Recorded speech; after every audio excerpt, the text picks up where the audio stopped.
Look at him. Just an elderly man sitting in the absolute silence of his garden, sipping tea, watching the tropical horizon. It looks like a portrait of peace, a harmless grandfather fading into history. But that silence is a deception. Beneath the surface lies the most volatile file in the history of espionage. Washington thought he was weak. They thought they could buy his loyalty. They thought they could topple his government with a single phone call. They were wrong. The CIA offered him $3.3 million. Lee Kuan Yew took the money, and then he destroyed their reputation. Tonight, we are unlocking the vaults of Langley. From secret bribes and laser microphones to phantom armies and covert betrayals, we are exposing the classified truth. These are the 5 secrets the CIA never wanted you to know about the most dangerous man in Asia. To understand the first and perhaps most fatal mistake the Central Intelligence Agency ever made with Lee Kuan Yew, we must rewind the clock to the gritty, neon-lit nights of 1960. Singapore was not yet the gleaming metropolis of glass and steel we know today. It was a rough colonial port city, teeming with spies, sailors, and secrets. In the shadows of this chaotic world, ACI, a field agent, believed he was operating with the impunity of an emperor. His mission was simple but dangerous: penetrate the Singaporean intelligence apparatus. He targeted a mid-level officer in the special branch, the local intelligence unit. The American strategy was classic, arrogant, and lazy. They did not try to turn the officer ideologically. They simply tried to buy him. The CIA agent walked into the meeting with a suitcase full of cash, convinced that every man in the Orient had a price. He placed the money on the table, expecting gratitude and submission. But he had miscalculated the loyalty that Lee Kuan Yew commanded. The Singaporean officer did not take the money. Instead, he reported the approach directly to his superiors. The trap was set. When the CIA agent returned for what he thought was a handover of secret, the doors burst open. He was not greeted by a corrupt conspirator, but by the handcuffs of the Singapore police force. The agent was arrested, thrown into a cell, and stripped of his dignity. The spy game had gone horribly wrong. Panic erupted in the U.S. Embassy. A CIA operative rotting in a Singaporean prison was a diplomatic catastrophe waiting to happen. The Americans needed this problem to disappear, and they needed it to happen fast before the press got wind of the botched operation. Lee Kuan Yew, sitting in his office, looked at the file and saw an opportunity. He did not want a scandal. He wanted development for his people. He entered into a quiet, high-stakes negotiation with the U.S. government. His demand was bold but principled. He told the Americans that he would release their spy, but in exchange, the United States must provide Singapore with 33. The voice you selected does not support this language. Please click the upper right corner to switch to another voice. The voice you selected does not support this language. Please click the upper right corner to switch to another voice. The voice you selected does not support this language. Please click the upper right corner to switch to another voice. They came back to Lee Kuan Yew and said, effectively, we will not give you $33 million for your country, but we will give you and your political party $3.3 million for yourselves. It was a breathtaking moment of condescension. They were trying to bribe the prime minister of a sovereign nation with a personal check, assuming that he was just another corrupt warlord looking to line his own pockets. They thought they were solving the problem. In reality, they had just handed Lee Kuan Yew a loaded gun. Lee stared at the offer. A lesser man might have taken the money. A hotter-headed man might have exploded in rage right there in the room. Lee Kuan Yew did neither. He refused the money with cold, steely politeness. He released the agent anyway, creating a false sense of security in Washington. The CIA breathed a sigh of relief. They filed the report, closed the case, and assumed the incident was buried in the archives of history. They thought Lee Kuan Yew had forgotten, but Lee Kuan Yew never forgot. He took the documentation of the bribe offer, the letters, the dates, the names, and he locked them in his personal safe. He did not use them in 1960. He did not use them in 1961. He waited. He let the Americans believe they had gotten away with it. He held on to that secret like a dormant grenade, waiting for the perfect moment to pull the pin. That moment arrived 5 years later, in 1965. The context had changed dramatically. Singapore had just been expelled from Malaysia. The nation was vulnerable, and the United States, sensing weakness, began to pressure Lee Kuan Yew politically.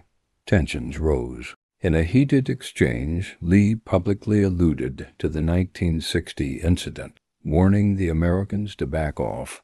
The U.S. State Department, arrogant and believing there was no proof, issued a blistering official denial. They called Lee Kuan Yew's story a fabrication.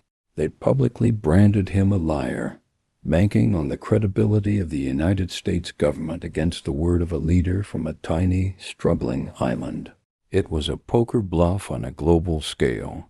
Lee Kuan Yew smiled. The trap he had set 5 years earlier finally snapped shut. He invited the world's press to his office. The cameras rolled. The microphones were adjusted. Lee did not shout. He simply opened his folder.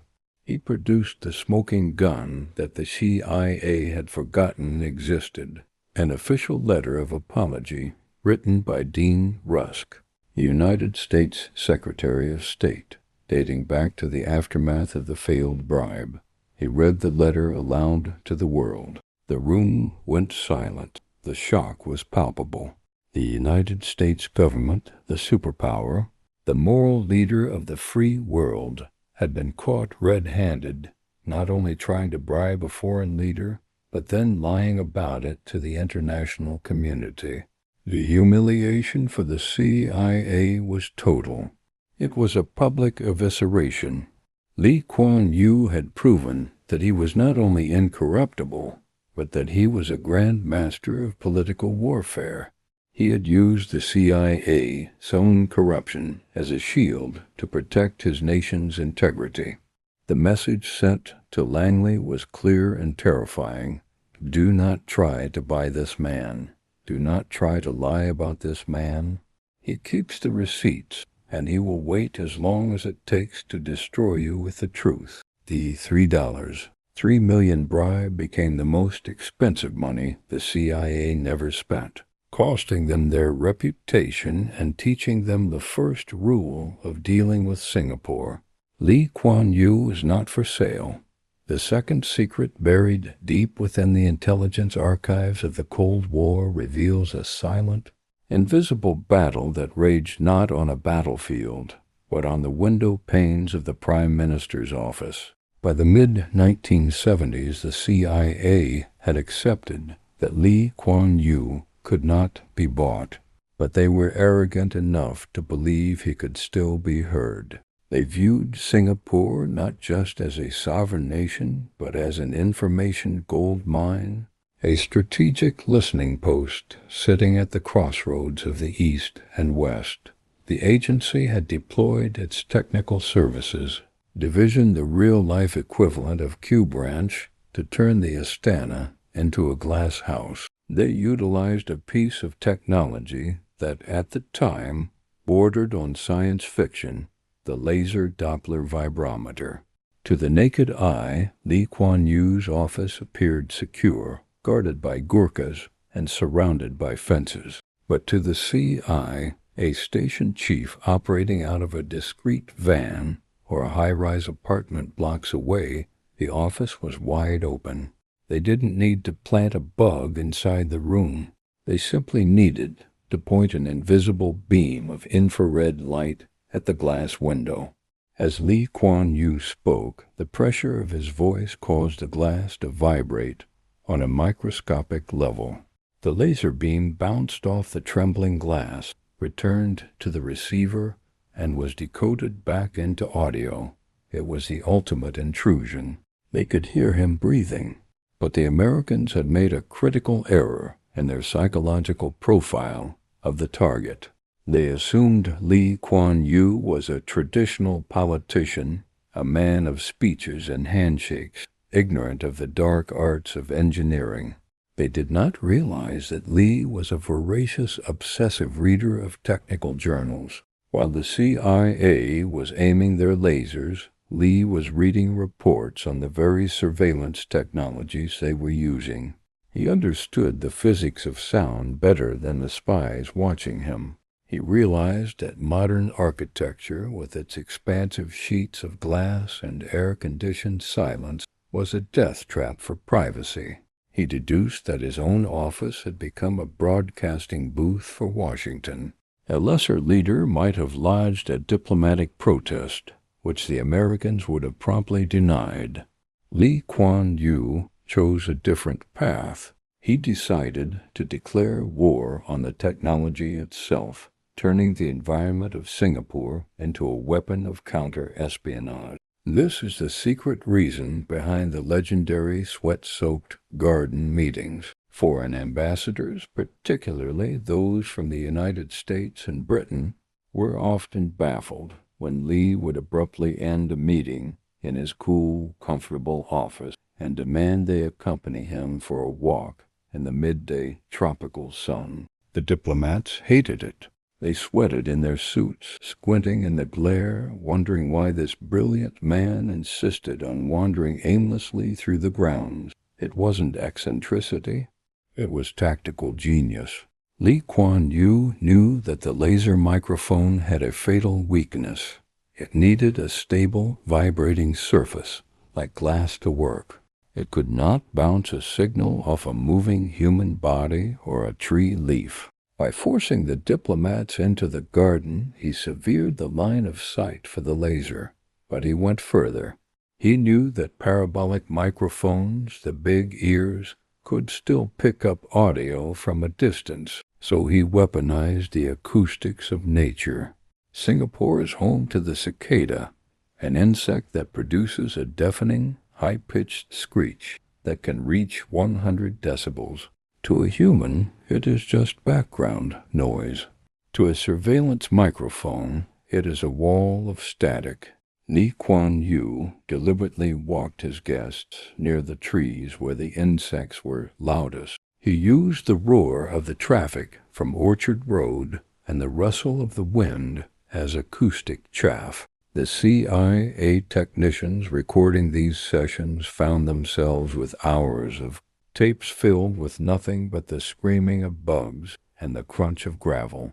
Lee Kuan Yew was effectively jamming a multi-million-dollar surveillance operation with a biological defense system that cost absolutely nothing.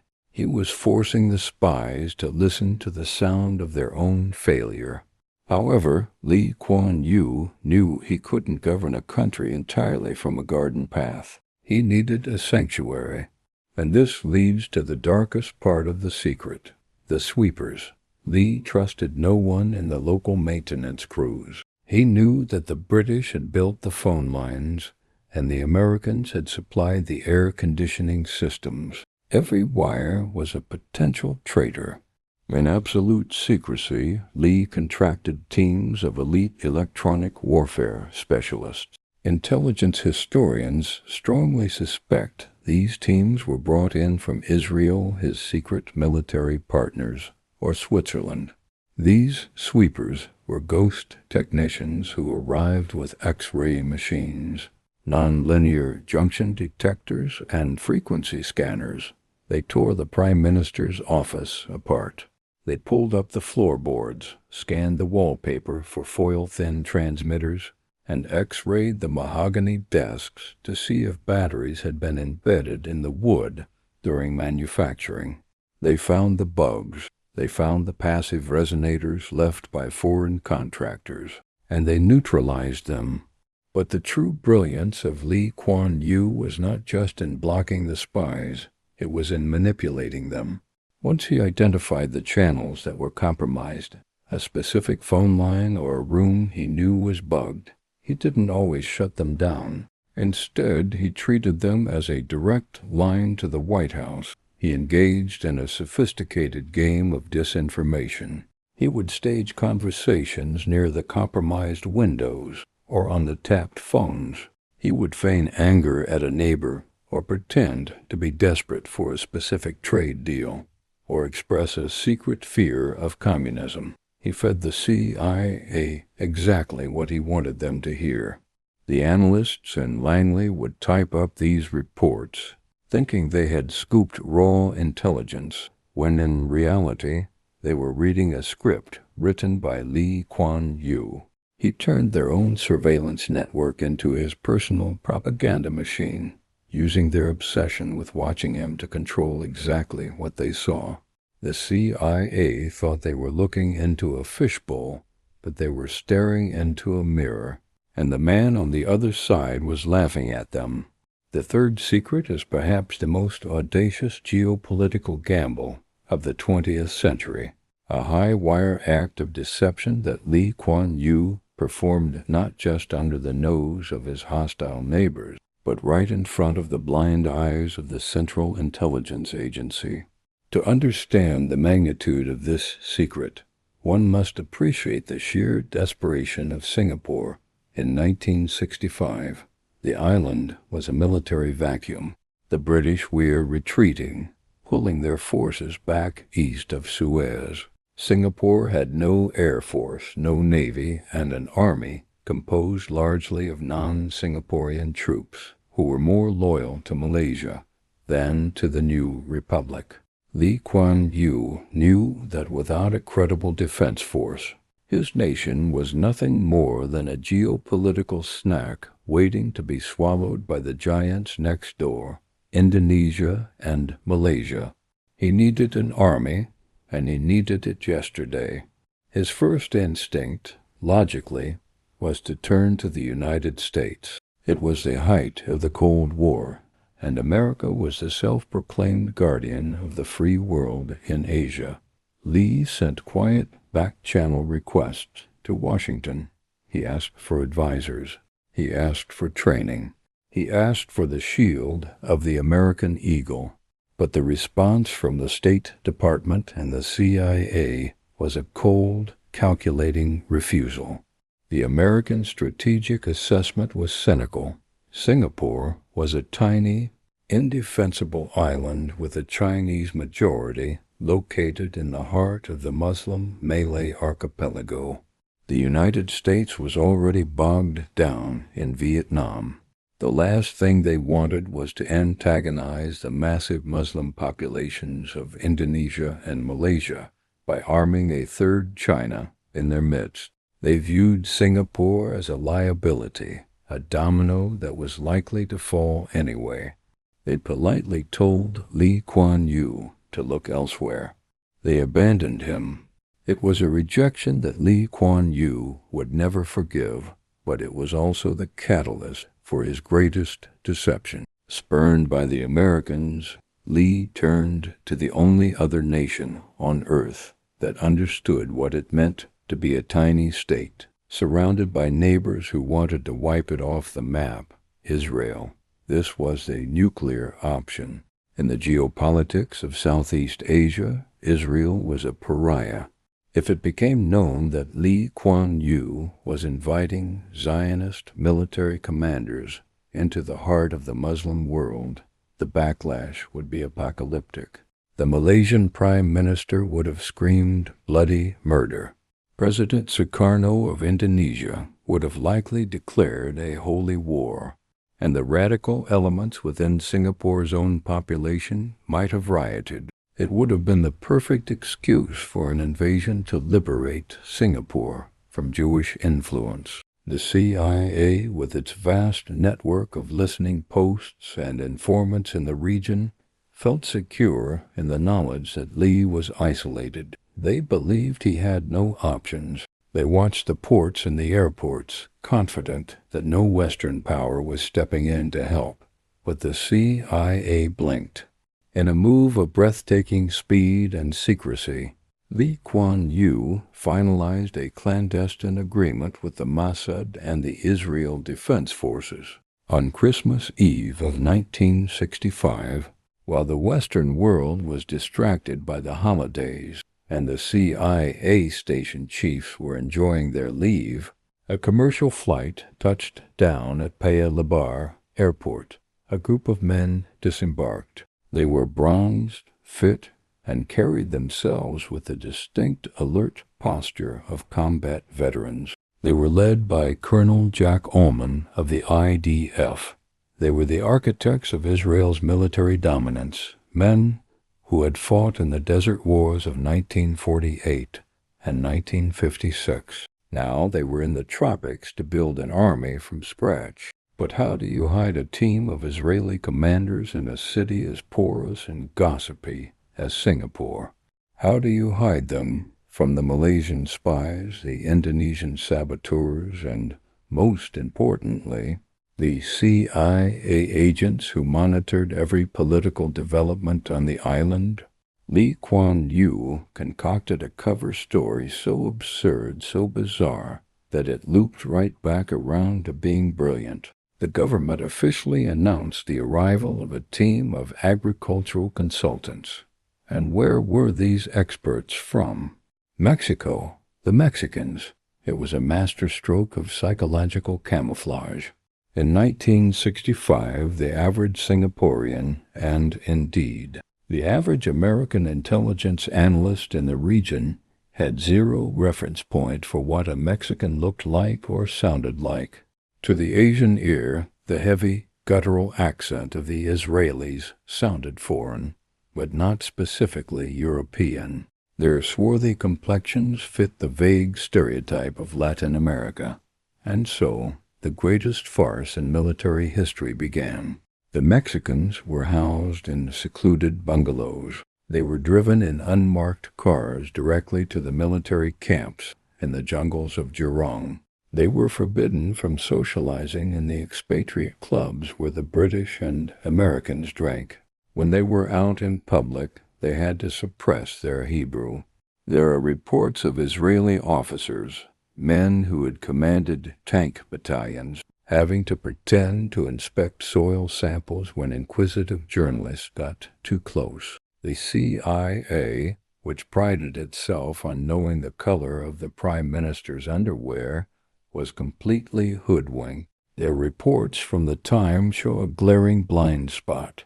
They noted the increased military activity, the shouting of drill sergeants in the jungle, and the rapid professionalization of the Singaporean recruits, but they attributed it to local vigor or perhaps secret British assistance. They did not see the Star of David hidden under the sombrero.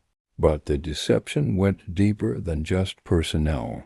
An army needs weapons. The United States had refused to sell Lee Kuan Yew heavy weaponry, fearing an arms race. So the Mexicans opened the doors to the Israeli armories.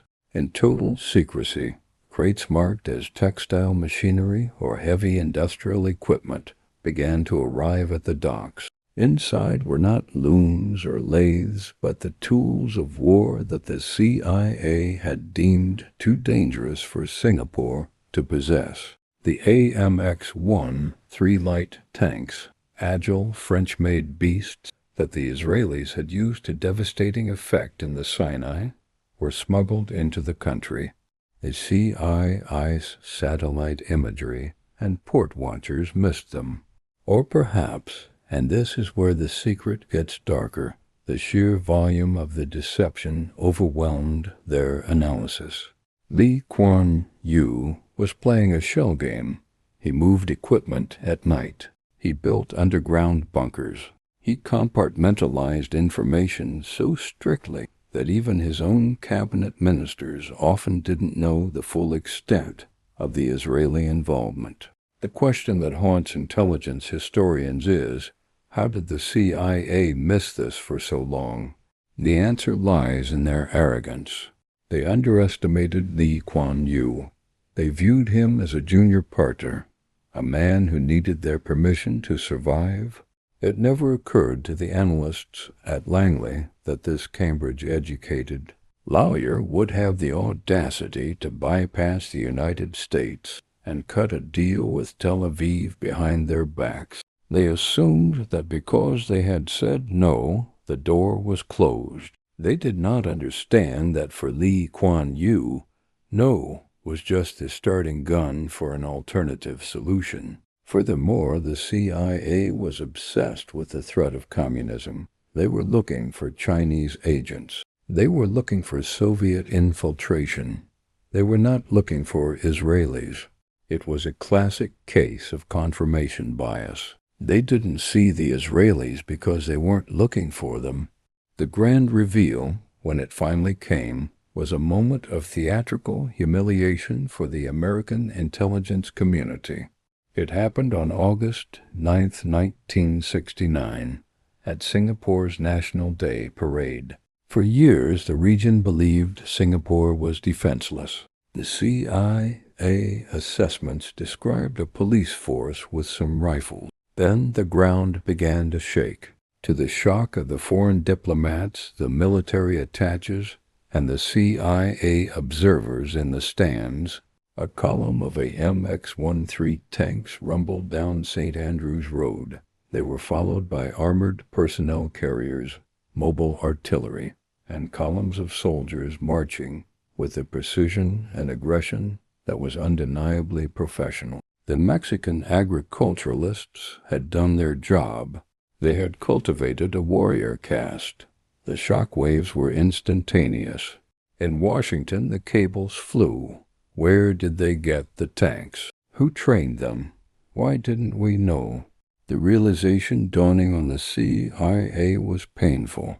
They realized that while they were busy playing diplomatic games and refusing aid to manage the region, Lee Kuan Yew had built the most potent military force in Southeast Asia right under their noses. He had leveraged the one ally the United States could not criticize. The U.S. could not publicly condemn Singapore for working with Israel without causing a rift with its own Jewish constituency at home and highlighting its own hypocrisy. Lee had checkmated them. He had used the Mexicans to buy time, and by the time the mask fell off, Singapore was no longer a vulnerable island. It was a poison shrimp, a fortress that could bite back. This secret fundamentally changed the relationship between Lee Kuan Yew and the CIA.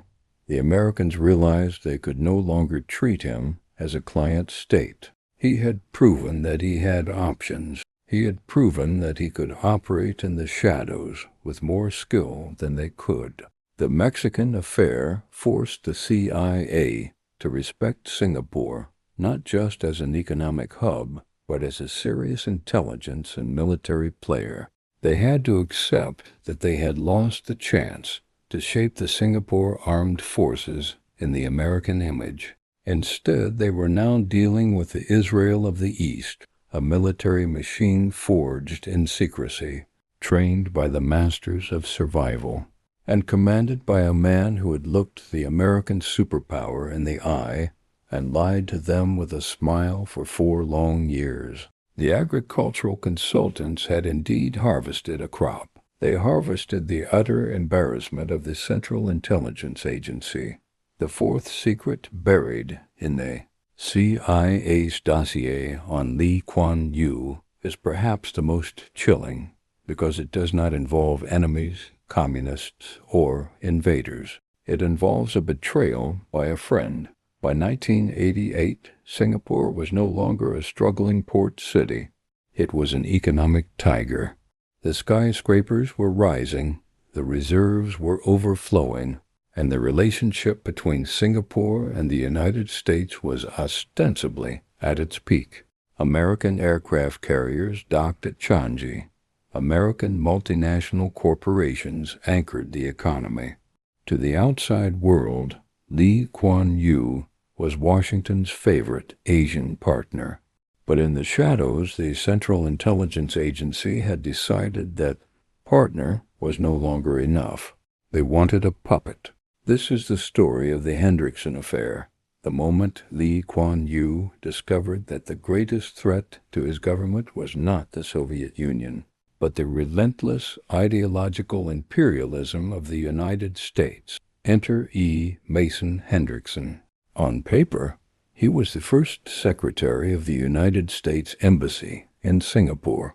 In reality, he was a spy operating under the thinnest veneer of diplomatic cover. Hendrickson was not a thug. He was the archetype of the quiet American. He was charming, articulate, and fiercely intelligent. He moved through the high society cocktail circuits of Singapore like a shark in a tuxedo. His mission was subtle but deadly: to orchestrate a soft coup. The CIA had determined that Lee Kuan Yew, for all his success, was too independent, too authoritarian, and too difficult to control. They wanted a Singapore that looked more like America, compliant, liberal, and malleable. Hendrickson's job was to find the cracks in Lee Kuan Yew's armor and pry them open with American money. Hendrickson's target was the legal fraternity of Singapore. He identified a group of lawyers who were disillusioned with Lee's iron-fisted rule, men who felt marginalized by the People's Action Party. The CIA officer began a campaign of aggressive cultivation. He didn't just listen to their grievances. He weaponized them. He held secret meetings in the corners of hotel lobbies and in private residences, whispering the seductive promise of American support. He told them that the time had come for a change. He told them that Washington was watching and that Washington wanted new leadership. But the conspiracy went beyond whispers. Hendrickson began to construct a slate of opposition candidates. He targeted Francis Seo, a former Solicitor General turned fierce critic of the government. Seo was charismatic, ego-driven, and financially vulnerable, the perfect pawn. Hendrickson offered him the blank check. He urged Seo to lead a coalition to contest the 1988 general elections, implying heavily that funding and refuge would be provided if things went wrong. It was a classic CI, a regime change playbook, the same one used in Iran and Latin America, now being deployed in the heart of Southeast Asia. However, Hendrickson made a fatal error. He forgot who he was dealing with. He assumed that because Singapore was an open economy, it was an open society. He did not realize that Lee Kuan Yew had built the most effective domestic intelligence network in the region. The Internal Security Department, ISD, was not asleep. They were everywhere. From the moment Hendrickson made his first contact, the ISD was watching. They had bugged the tables at the cafes. They had intercepted the phone calls. They had photographers stationed in parked cars, capturing grainy images of the American diplomat handing documents to the dissident lawyers. Lee Kuan Yew sat in his office, reading the transcripts of his own betrayal. He saw the representative of his closest ally plotting to overthrow his legacy. A lesser leader would have panicked or acted impulsively. Lee waited. He allowed the conspiracy to grow. He gave Hendrickson enough rope to hang himself, ensuring that the evidence was not just circumstantial, but irrefutable. The trap snapped shut in dramatic fashion. In a sweeping security operation, the ISD arrested the lawyers involved in the plot, including Francis Seo and Patrick Seong. Under interrogation, the facade crumbled. The lawyers, terrified and realizing they had been used as disposable assets by a foreign power, signed statutory declarations. They confessed everything. They detailed how Hendrickson had pressured them to run for office, how he had instigated their anti-government activities, and how he had promised the backing of the U.S. State Department. Lee Kuan Yew now had the smoking gun, signed confessions implicating a U.S. diplomat in subversion.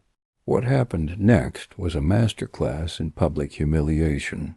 Most nations handle spy scandals quietly. They expel the diplomat in secret to preserve relations. Lee Kuan Yew chose the nuclear option. He went on national television and blew the entire operation wide open. He released a blistering government statement explicitly naming E. Mason Hendrickson. He detailed the dates, the times, and the content of the secret meetings. He painted a picture of the United States not as a protector, but as a predator that stabbed its friends in the back. The shock in Washington was absolute. The State Department tried to deny the allegations, claiming Hendrickson was just doing normal diplomatic work. Lee Kuan Yew didn't just refute them, he destroyed them. He engaged in a televised debate, dismantling the American defense with ruthless logic. He asked the world, does a diplomat have the right to organize the opposition of the host country? If a Singaporean diplomat did this in Washington, would you accept it? The Hendrickson affair was the ultimate revelation of the CIA's dark secret. They do not respect sovereignty, not even of their allies. Lee Kuan Yew exposed the hypocrisy of the freedom agenda. He showed that the CIA was willing to destabilize a prosperous, peaceful nation simply because its leader refused to be an American puppet. The expulsion of Hendrickson was a shot heard around the world. It signaled that Lee Kuan Yew was the one leader the CIA could not topple because he knew their playbook better than they did. He survived the soft coup, and in doing so, he cemented his legend as the man who forced the American empire to back down. Deep within the bowels of the Central Intelligence Agency's headquarters in Langley, Virginia, amidst the millions of dossiers cataloging the vices, weaknesses, and price tags of world leaders, there existed a file on Lee Kuan Yew that defied every standard operating procedure of the Cold War. For decades, this file was stamped, "Nothing, not releasable to foreign nationals," and circulated only among the highest echelons of the State Department and the intelligence community. To open the EOKY file was to confront a ghost in the machine, a psychological anomaly that terrified the American intelligence establishment more than any bomb or army. The fifth and final secret is not about an event, a bribe, or a weapon. It is about the verdict the CIA reached after 30 years of analyzing the man. Lee Kuan Yew was classified as a hard target of the highest order, a leader who could not be bought, could not be bullied, and most frustratingly for the American ego was almost certainly this person in any room he entered. To understand the fear Lee Kuan Yew inspired in Washington, one must look at the context of the era. The CIA was accustomed to dealing with the big men of the Third World figures like Ferdinand Marcos in the Philippines, Suharto in Indonesia, or Ngo Dinh Diem in Vietnam. These were men who could be managed. They had appetites. They had secret bank accounts in Switzerland, mistresses in Paris, or a thirst for American weapons to crush their local rivals. The CIA loved these flaws. A corrupt leader is a controllable leader because corruption provides leverage. If a leader takes a bribe, you own him. If a leader has a secret vice, you can blackmail him. The CIA psychological profilers spent their careers looking for these levers. the cracks in the armor where they could insert a crowbar and pry the country open to American interests. When they turned their microscope on Lee Kuan Yew, however, the analysts hit a wall of granite.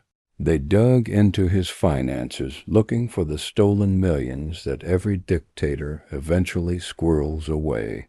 They found nothing. Lee lived in his family home. His salary was public. His austerity was not a performance, but a lifestyle. They looked for moral scandals, for women, for gambling debts. Again, nothing. They looked for political hypocrisy, hoping to find a man who preached order but practiced chaos. Instead, they found a man of terrifying, robotic consistency. The psychological profile that landed on the desk of the Director of Central Intelligence was alarming in its conclusion.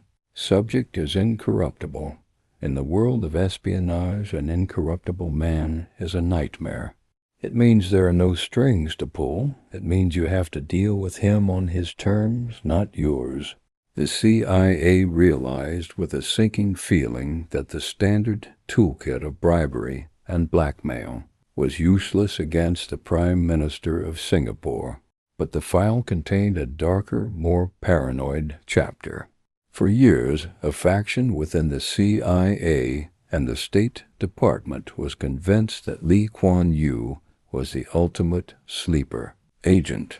This theory, born of the racial hysteria of the 1950s and 60s, posited that Lee was a watermelon green, neutral capitalist on the outside, but deep red communist on the inside. The analysts looked at his biography, a Chinese man in a Malay sea, a man who had initially risen to power by riding the tiger of the pro-communist trade unions. They watched him speak Mandarin to the masses in Chinatown and then switch to Oxford English to charm the British. They saw his crackdown on the leftists not as a purge, but as a cover-up to hide his true allegiance. The fear was that Lee was playing the long game, waiting for the moment when China was strong enough to dominate Asia, at which point he would throw off the mask and hand the keys of the Malacca Strait to Beijing. This paranoia drove the Americans to treat him with a schizophrenic mixture of admiration and suspicion. Every time Lee Kuan Yew criticized American foreign policy, which he did often, and with stinging accuracy, the analysts in Langley scrambled to decode the real message. Was this a signal to Mao Zedong? Was he pivoting east? The CIA psychologists struggled to comprehend a leader who was truly non-aligned. In their binary worldview, you were either with us or against us. Lee Kuan Yew refused to be either. He was pro-Singapore.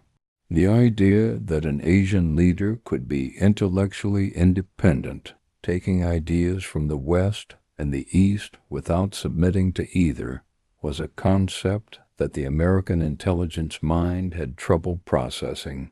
They kept waiting for the other shoe to drop, for the moment the Sabio Chuna's Chinese sage would reveal his trap. It never happened, but the fear of it kept the CIA frozen, afraid to push him too hard, lest they trigger the very defection they feared. The most bruising part of the hard target file, however, was the assessment of Lee's intellect. The CIA's job is to manipulate foreign leaders, to outsmart them, to steer them toward American outcomes without them realizing it. But the reports from American ambassadors and station chiefs in Singapore painted a picture of total intellectual submission. When diplomats met with Lee, they often left feeling like schoolboys who had been lectured by a stern headmaster.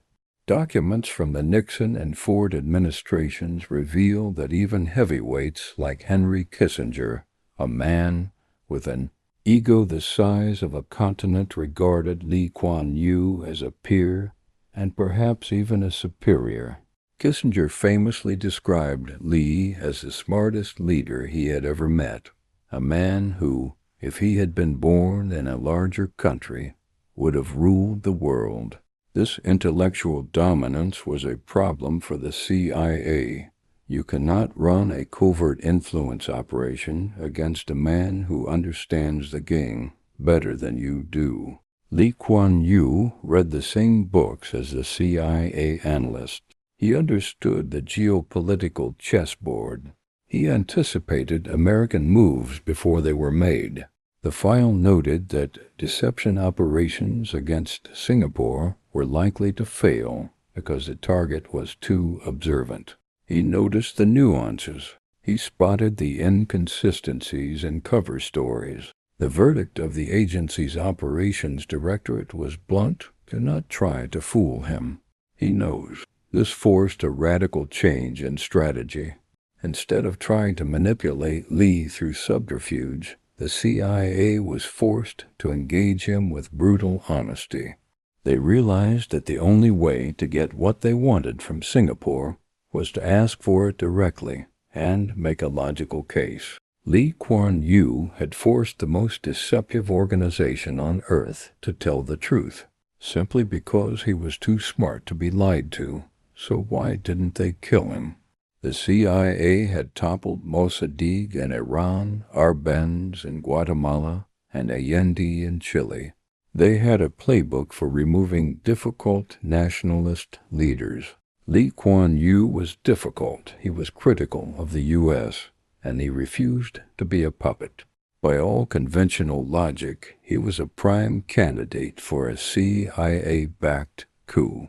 The final secret of the psychological profile explains his immunity. The CIA concluded that Kuan was the keystone of Southeast Asia. The analyst ran the simulations. If Lee were removed, Singapore would not become a pliable American ally. It would collapse.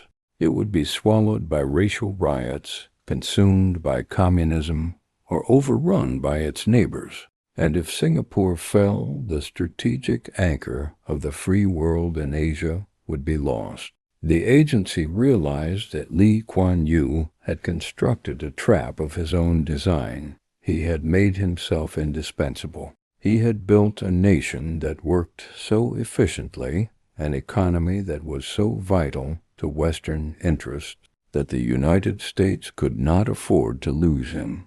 He was the necessary dictator. The CIA hated his independence, they loathed his criticism, and they feared his secrets, but they had to protect him.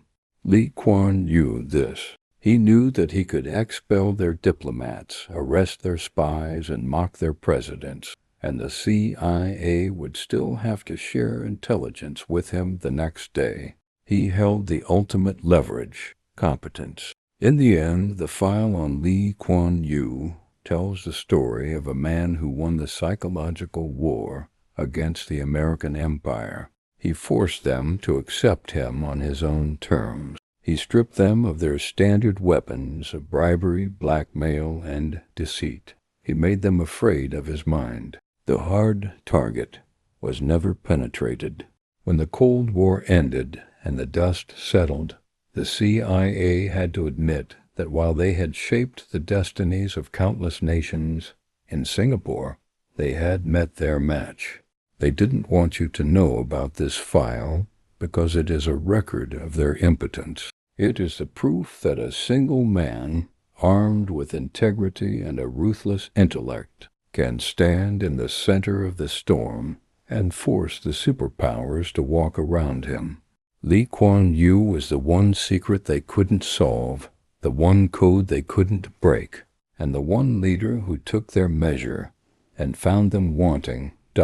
As the curtain fell on the 20th century and the dust settled on the wreckage of the Cold War, the scorecard of the Central Intelligence Agency was mixed. They had successfully toppled governments in Iran, Guatemala, and Chile.